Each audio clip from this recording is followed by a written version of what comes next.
Hi friends, good morning. Cooking நடக்கிறேன். இன்றைக்கி எங்கள் வீட்டில் நடக்கிற டேஸ்ட்டு இது என்ன டிஷ்ஷுன்னு உங்களுக்கு ஏதாவது தெரியுதா?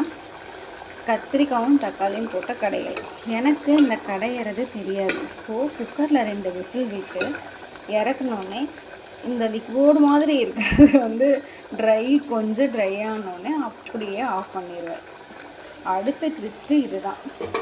இன்றைக்கி பாப்பாவோட ஷெட்யூலில் வாழைக்காய் இருக்குது. பட் வாழைக்காய் எங்கள் வீட்டில் இல்லையே, அதனால் உருளைக்கிழங்கு சரி ஏதோ மாதிரி ஆனால் கூட பரவாயில்ல. ஆனால் தீஞ்சு போயிடுச்சு.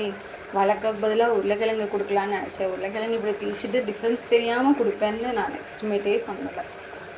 இல்லை, எத்தனை பேர் ஏதாவது எண்ணெயில் போடுற டிஷ் செய்யும் போது போட்டுட்டு 10 அடி தள்ளி நிற்பீங்கன்னு சொல்லுங்கள்.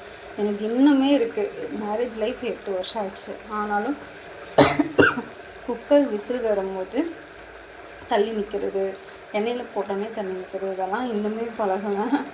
வீட்டில் நான் தான் மாஸ்டர் செஃப்பு அப்படின்னு அவார்டு கொடுத்தாலும் இந்த 2 விஷயம் எனக்கு பயம். விசில் வரும்போது டக்குன்னு பயந்துருவேன். அது சேம் டைம் பார்த்திங்கன்னா எண்ணெயில் போடும்போது தைரியமாக போடணுங்கிறது வரவே வராது. போட்டோன்னே தள்ளி நிற்கணும்.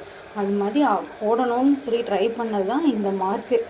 அம்மா வீட்டில் இருந்தால் இந்த மார்க்கு விழுகும்போது அழுது ஊரை கூட்டியிருப்பேன். பட் இங்கே பார்த்திங்கன்னா கையில் மாவு வச்சுட்டு அடுத்தடுத்த வேலையை செய்ய ஆரம்பிச்சிடுவேன். பட் இது வேணால் மாஸ்டர் குக்காக என்னை அப்ரிஷியேட் பண்ணிக்கலாம் இன் மை ஹவுஸ். தண்ணி ஃபுல்லாக கம்மியாகிடுச்சு.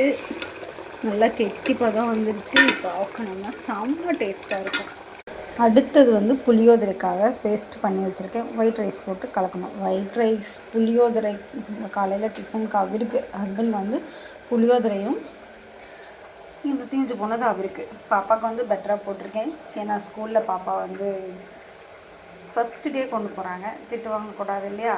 ஏன்னா மெனுவே இன்றைக்கி தான் ஃபஸ்ட்டு ஸ்டார்ட் ஆகுது. ஸ்நாக்ஸுக்கு மட்டும்தான் மெனு கொடுத்துட்டு இருந்தாங்க. லஞ்சுக்கு இன்றைக்கி தான் ஸ்டார்ட் பண்ணியிருக்காங்க. ஹஸ்பண்டுக்கு தான் பார்த்திங்கன்னா கொஞ்சம் பரிதாபமான நிலைமை. ஆஃபீஸ் கொல்லி கூட சாப்பிடும்போது கொஞ்சம் டேமேஜாக இருக்கும். என்ன பண்ணுறது, லேட் ஆகிடுச்சே. சாரி மோமோ, சாரி.